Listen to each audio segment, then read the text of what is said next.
Romans 9 today. I don't know if we will not revisit it in April, but I would potentially get through the rest of chapter 9. So we had looked back in Romans 9, and I'm not going to go back and cover everything that we covered because this is a different lesson. But in verse 16, it says, "So then it is not of him that willeth, nor of him that runneth, but of God that sheweth mercy." And so Paul's statement that we're coming into here is that it is not the will of man. Man can't make it happen. Man can't hope it into existence. We can't claim it, frame it, and name it. We don't have a human prophetic claim to anything that God does. It is only him. And then Paul used the word runneth, which implies any physical effort that we can apply. So there's nothing physically that we could do. And I said we could be so bold as to take all the physical efforts of every human that ever was and ever will be and put it together, and it doesn't do anything to change God. The creation can never change the Creator. But it is strictly of God that sheweth mercy. And he has determined the outcome. And people want to say that we are predestined for what we do. What is the futility if God knows exactly what he's going to do with me? And the fact is, he knows what our actions are going to be because he knows everything, but he does not dictate what our choice is. We have choice. What he has predetermined is that those who do serve him have his mercy. But those who reject his mercy are subject to wrath. And the examples that we saw were Moses and Isaac, but more importantly, we saw Moses trying to fulfill God's promise on his own with Ishmael because Sarah was barren. And when God touched her and she had a child, it was God's doing. And we saw it again, just so it's not a fluke, it's also happened with Rebekah, who was barren, and Isaac entreated God. And it tells us that it's not anything that we do, but it is his promise and his fulfilling of the promise.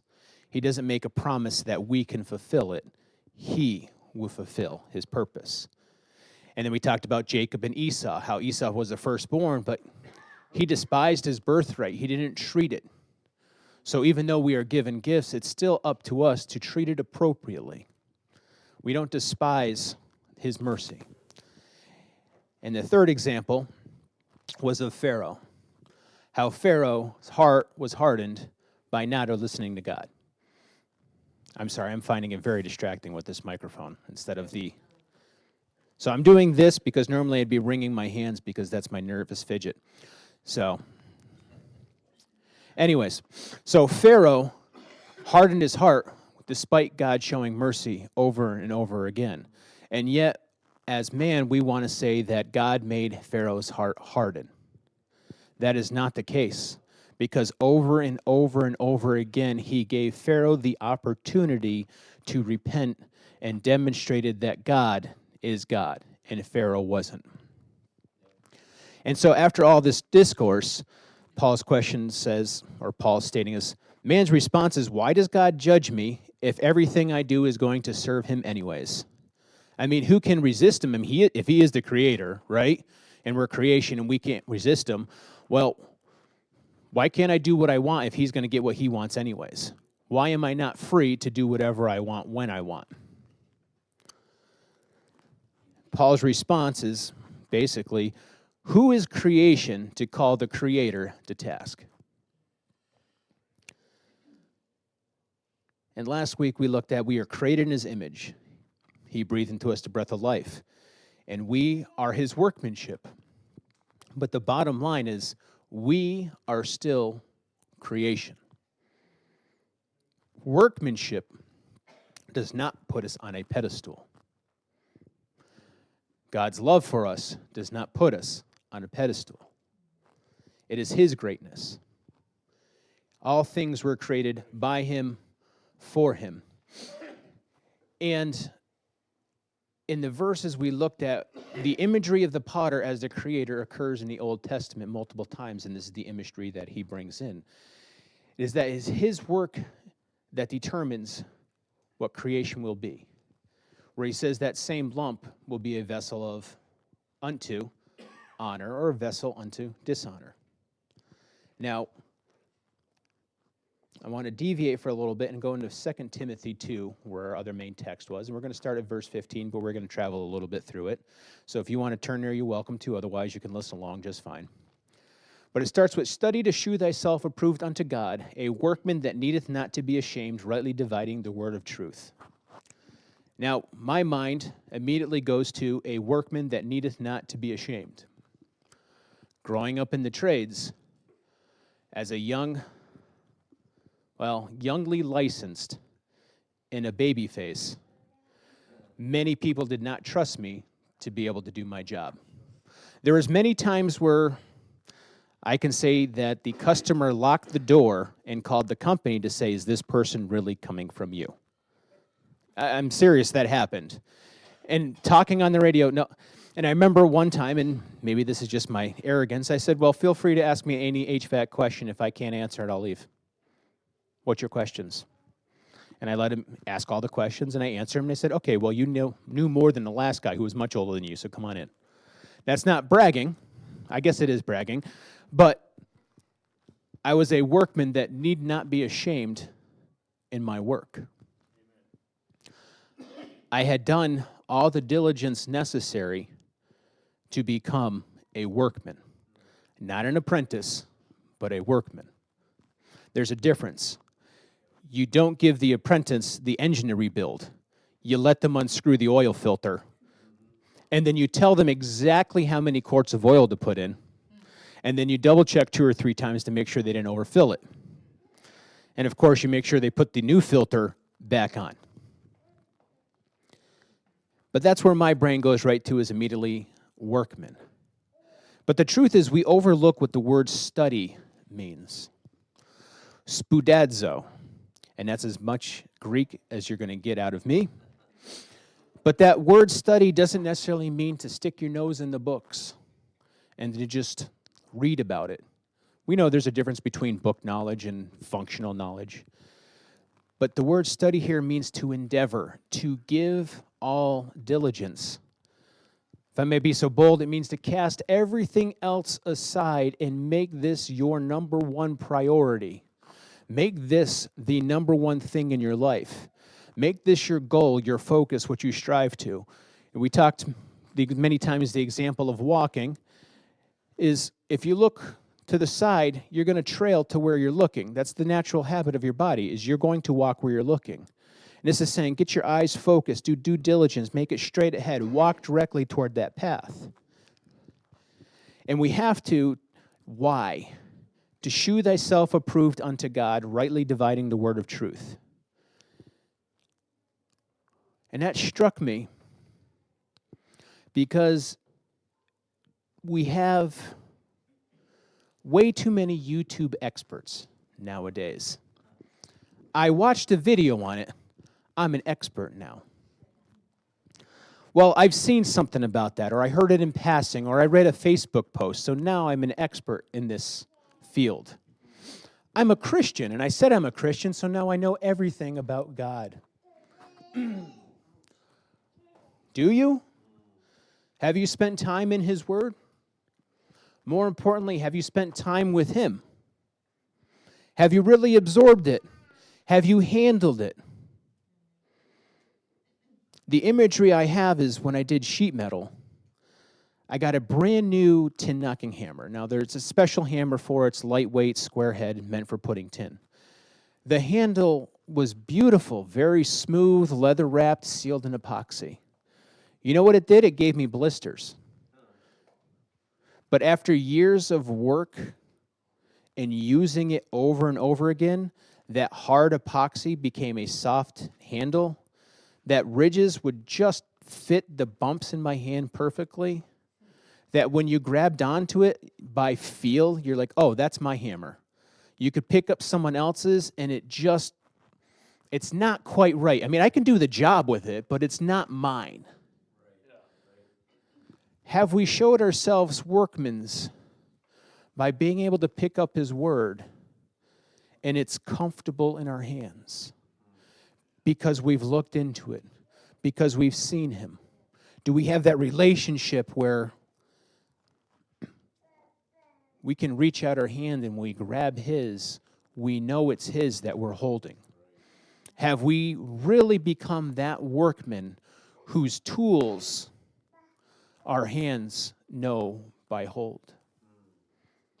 Have we gotten to the point where we can hear his word and we can divide those things that are true and not true? Do we prove those things that are his?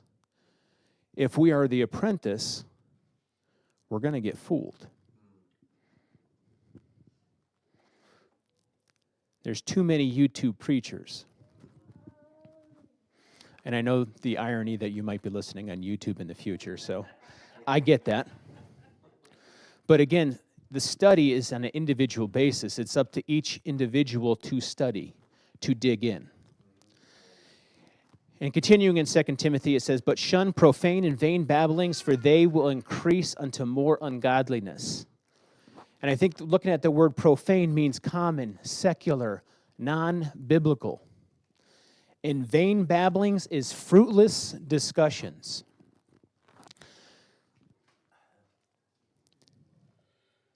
There's a lot of places I could go with that this morning. But I will think of the fun games that we try and do on road trips where someone in the car says, what's their superpower? And the next person has to say what the weakness is. It's utter nonsense. Total nonsense, but it bides time. But it's fruitless conversation. It doesn't build, doesn't do anything. It passes time, but that's it. But do we fill ourselves with non-biblical conversation? Do we have fruitless discussions? You know, these things increase unto more ungodliness.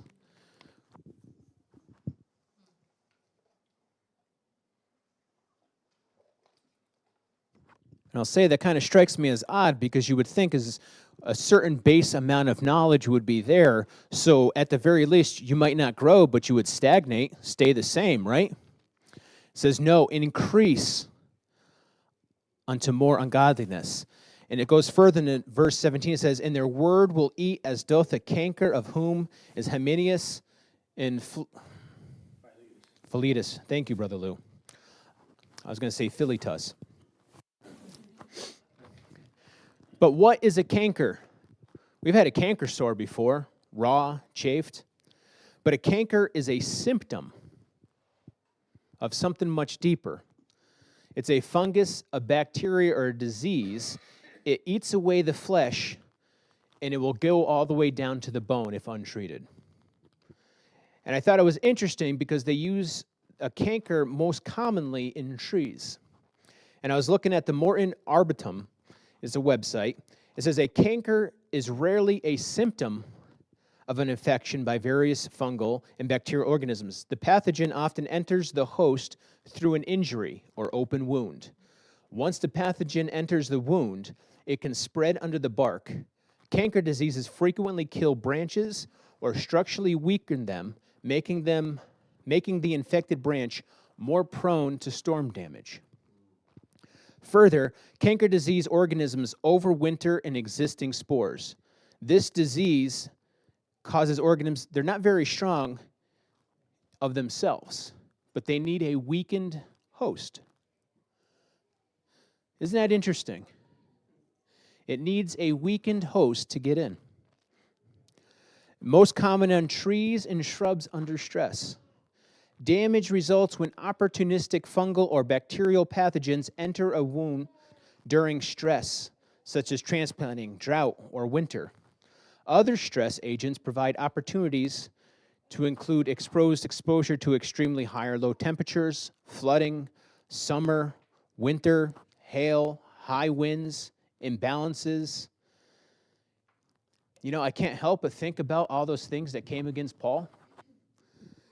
Every one of those stressors in his life, we would have understood if, you know, some bacterial, some fungal got in there and caused a canker in Paul's. I mean, after all, wouldn't he justified having some rough spots because he's not happy in his circumstances? I mean, aren't we justified when things don't go our way? Absolutely not. But do they happen? Yeah. The truth is if we don't have ourselves armored, if we haven't showed ourselves studying, if we're not giving to due diligence, we become a weakened host. Where things, the arrows that we would be able to block with the shield, penetrate. And it may not be the arrow puncturing that kills us.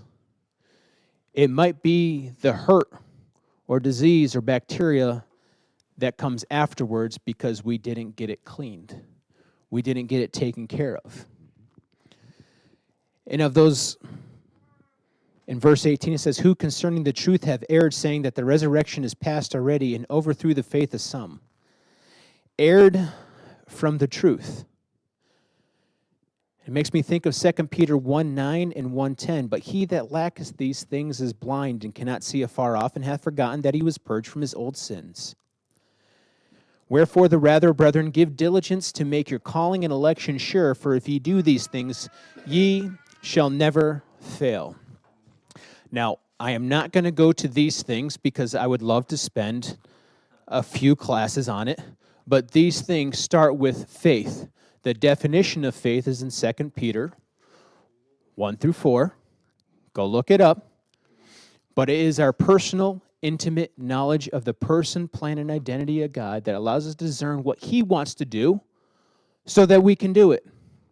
And I know that wasn't the exact, but that puts it in my mind. We need to know who he is, what he wants, and act accordingly. See, the problem is when we lack these things, we become first blind. Blind as nothing can enter in. Light cannot enter. It is no longer penetrating our sight. Cannot see afar off as we become self-centered. We become the pinnacle. Like Job last week where we read that, if I could just find God and talk to him. Bless you. Talk about a self-centered, egotistical, and I'm seeing myself looking in a mirror with the rest of that definition. And it says, forgotten. He was purged of his old sins. You know, the thing about warnings, the reason they're there is because they need to be there. If we didn't need to be warned about these conditions, if it wasn't possible for us, we wouldn't need the warning. But the simple fact, it is very easy for us to forget these things unless we are studying, giving due diligence, making it the priority. You know, the thing about that verse, it also says, and overthrow the faith of some. That canker may be the sign of bacteria or fungus in you. But here's the thing, is you come in contact with other people all the time, and you don't know what you might spread. That thing that's causing you to eat away might infect someone else. It's not just yourself, but it's cautious for your brothers and sisters. But the next verse gives us hope. Starts with nevertheless. That breaks down, it doesn't matter what comes before this. This has no impact on the following. Nevertheless, this will never take away from the following. The foundation of God standeth sure. He is not changed. The mind may never fully comprehend, or the truth might not penetrate, but it doesn't change it. Man's mind does not change truth. And the biggest attack that we have on the truth is the phrase that truth is subjective. Truth is not subjective. He has declared that is the truth, Anything else is vanity. It's self-centered, putting oneself on a pedestal. It says, having this seal, and that seal implies ownership. That signet ring, marking it as mine. The Lord knoweth them that are his. So let me ask this question, who are not his?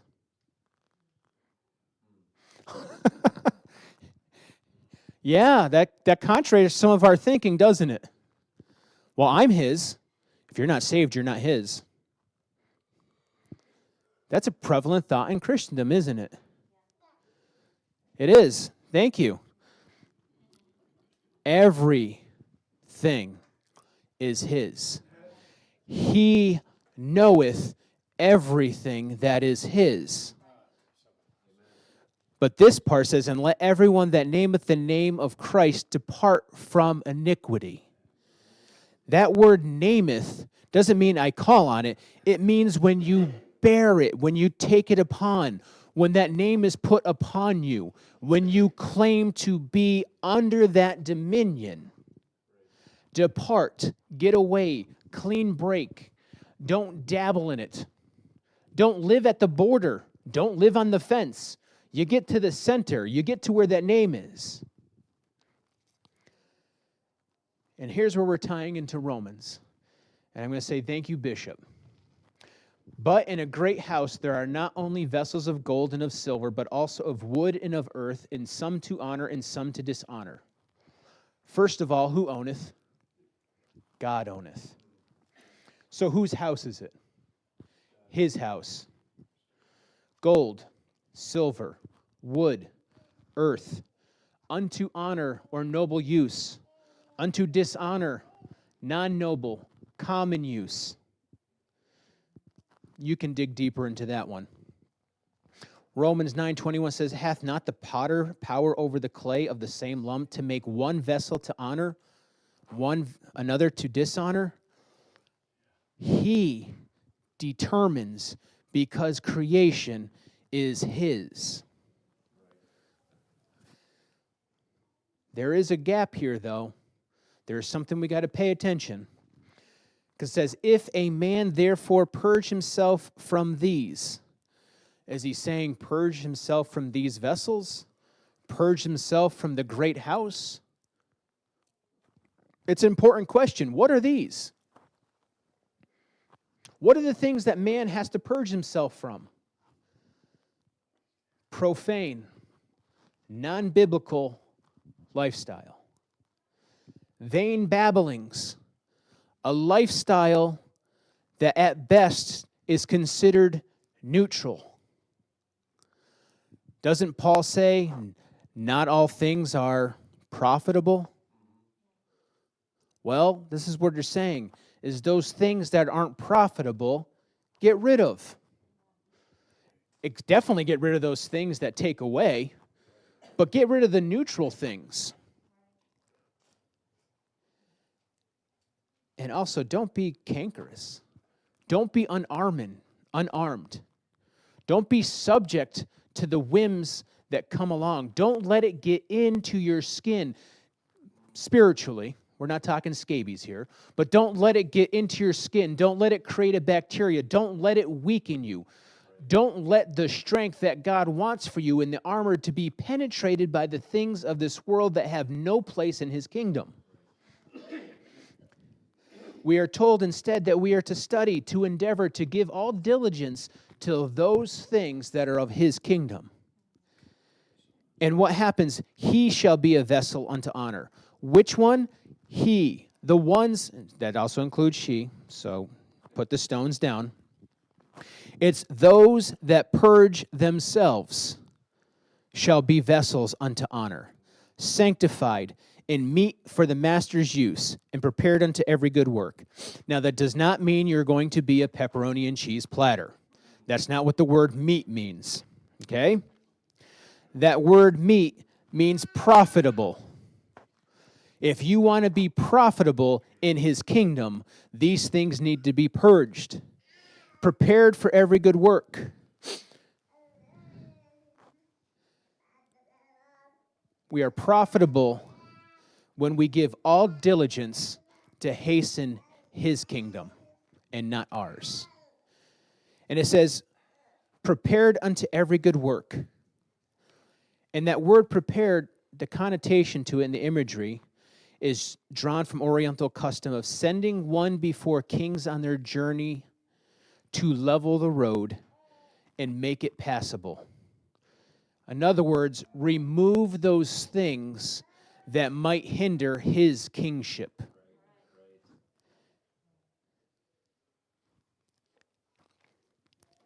And what's funny is the next verse, flee also youthful lusts, also and flee.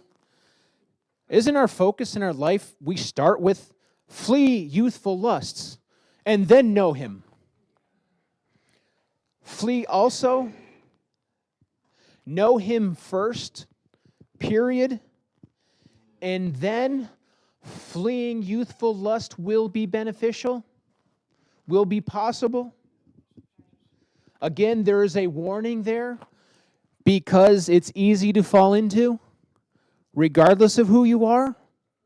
A warning is necessary to say, danger, stay away. Know him first, and he is willing to be known. Back in Romans 9:22, it says, what if God, willing to shew his wrath and to make his power known, endureth with much long suffering the vessels of wrath fitted to destruction? What are those vessels? The ones that do not purge themselves of vain babblings. The ones that don't purge themselves of profanity. Those that have become cankerous because things have come in and weaken the vessel. I don't need a bucket with a hole in it. I would buy a basket instead. One thing that I find very interesting, he does not make the vessels fitted to destruction. That is our doing. The next verse says, and that he might make known the riches of his glories on vessels of mercy. Here's where that comes in, which he had afore prepared unto glory. Man makes himself vessels fit to be destroyed. His purpose is that we be vessels prepared unto glory. Vessels of mercy. And then it makes sense what Paul says is even us, whom he hath called, not only the Jews only, but also the Gentiles. Again, who hath he called? He hath called everyone. This applies to all of us. But those that walked after this Spirit, and we spent a few weeks on that, are those who purged themselves. Vessels of gold, vessels of silver, vessels of wood, vessels of earth.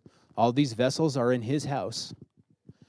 But are we purged, profitable, and prepared for him? And then we see the examples of his long suffering, of the vessels fit for destruction. As he had saith also in Osea, I will call them my people, which were not my people, and her beloved, which was not beloved. And it shall come to pass that in the place where it was said unto them, ye are not my people, there shall they be called the children of the living God. And that is mirrored in Hosea 2:23. And I will sow unto her me in the earth, and I will have mercy upon her that had not obtained mercy. And I will say to them which were not my people, thou art my people, and they shall say, thou art my God. Israel played the harlot with God, ran to every other god that showed up, and said, they have provided. But the truth is, God, in his long suffering, provided all the provision that they needed, and Israel took that provision and gave it to idols. He says, if they don't turn back, I will take away things. And you can go back in Hosea, and I know I'm doing a very short. I'm finding I do a lot of just very short things. Sorry, there's just so much that ties in. Ready? Study to show thyself approved, handling the word of God. But he says, is I have created barriers. I will take away. I will no longer provide for you unless you return to me. And despite how Israel treated their relationship, he provided. And says, thou art my people. And they will say, thou art my God.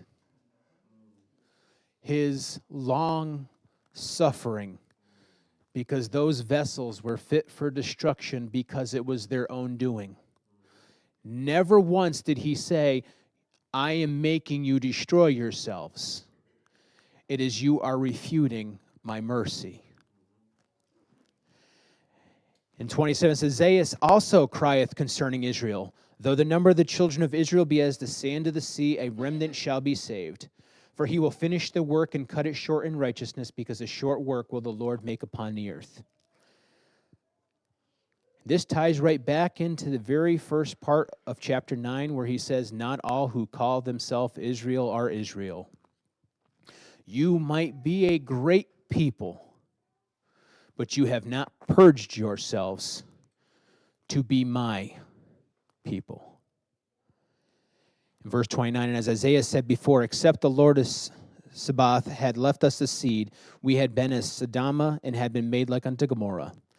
We would have been utterly destroyed if it wasn't for his mercy.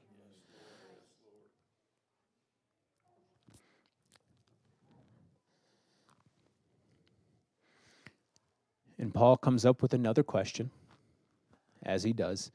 What do we say then? What shall we say then? That the Gentiles which followed not after righteousness have attained to righteousness, even the righteousness which is of faith? But Israel which followed after the law of righteousness hath not attained the law of righteousness? Israel, what is your response to this?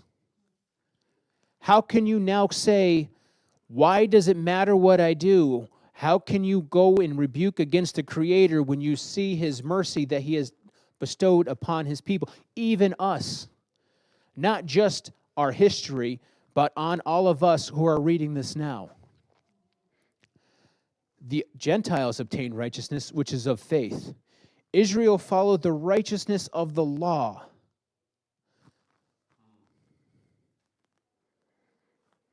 We talked about that. We can never fulfill the law because the minute we break any part of it, we have broken the entire law. If you've ever driven 36 into 35, you have broken the law now and forever. You may not have been punished, but you broke the law. Israel was not chasing the right righteousness. Let that be a warning to us, that we chase the right righteousness, that we're not chasing the righteousness of the law, that we're chasing him. That's what the righteousness of faith is it's looking to him first and foremost. It says, wherefore, because they sought it not by faith, but as it were by the works of the law, for they stumbled at that stumbling stone, as it is written, behold, I lay in Sion a stumbling stone and rock of offense, and whosoever believeth on him shall not be ashamed. 1 Peter 2, 6 through 10 says, wherefore also it is contained in the scripture, behold, I lay in Sion a chief cornerstone, elect, precious, and he that believeth on him shall not be confounded. There is no confusion when you see him. That chief cornerstone is the first stone laid in the foundation, and everything else lines up according to it. There is no confusion with our master builder, with the architect of the universe. There is no confusion. Unto you, therefore, which believeth, he is precious. But unto them which be disobedient, the stone which the builders disallowed, the same is made the head of the stone, the head of the corner.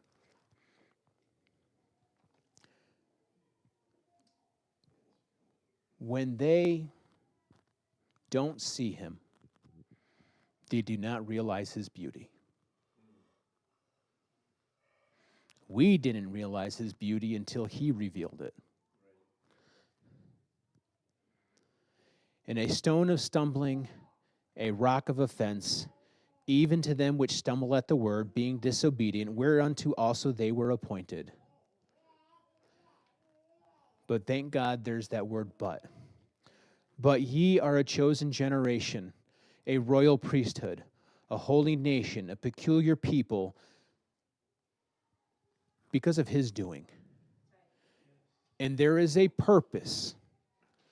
We aren't that to boast of ourselves. We're not that to toot our own horn. It's not a feather in our cap to show how fancy we are, but it is to show forth the praises of him who hath called you out of darkness into his marvelous light.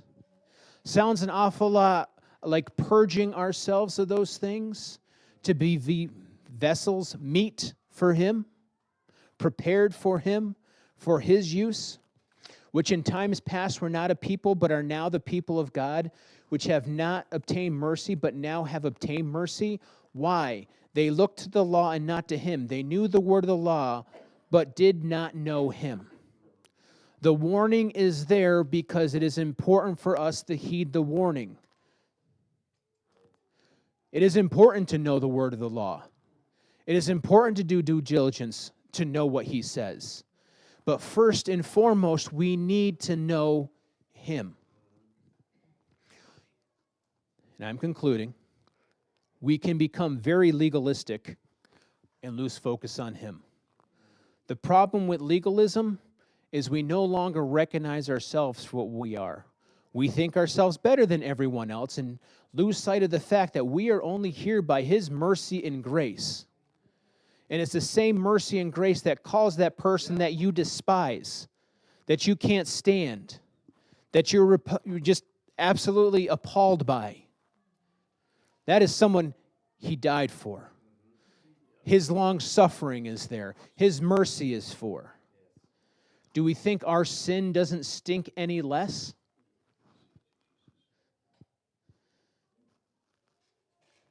If we become legalistic, the purpose disappears. Did you ever hear that phrase, we've always done it that way? I know how to do it because that's how I was taught, and they retired, and the next person was taught, and they retired. Well, why do we do it? We just do it that way. That happens with legalism. We just do it that way. Well, why do you do it? Because that's what we got to do to be saved. Well, why?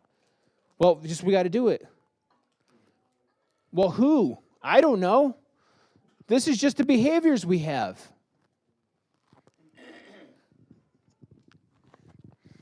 The truth is, if we live like that, we can flee all the youthful lusts we want.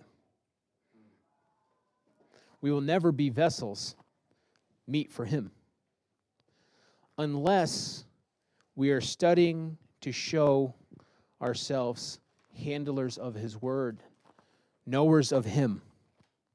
Again, endeavor, give all diligence to see him, to know him, to handle him. It is only by seeking him that we are purged, cleaned, profitable. We make ourselves prepared for his kingship. So as I've been trying to do, I leave you with this question this week. Is he a stumbling block or your chief cornerstone? Bishop, will you pray a closing for us?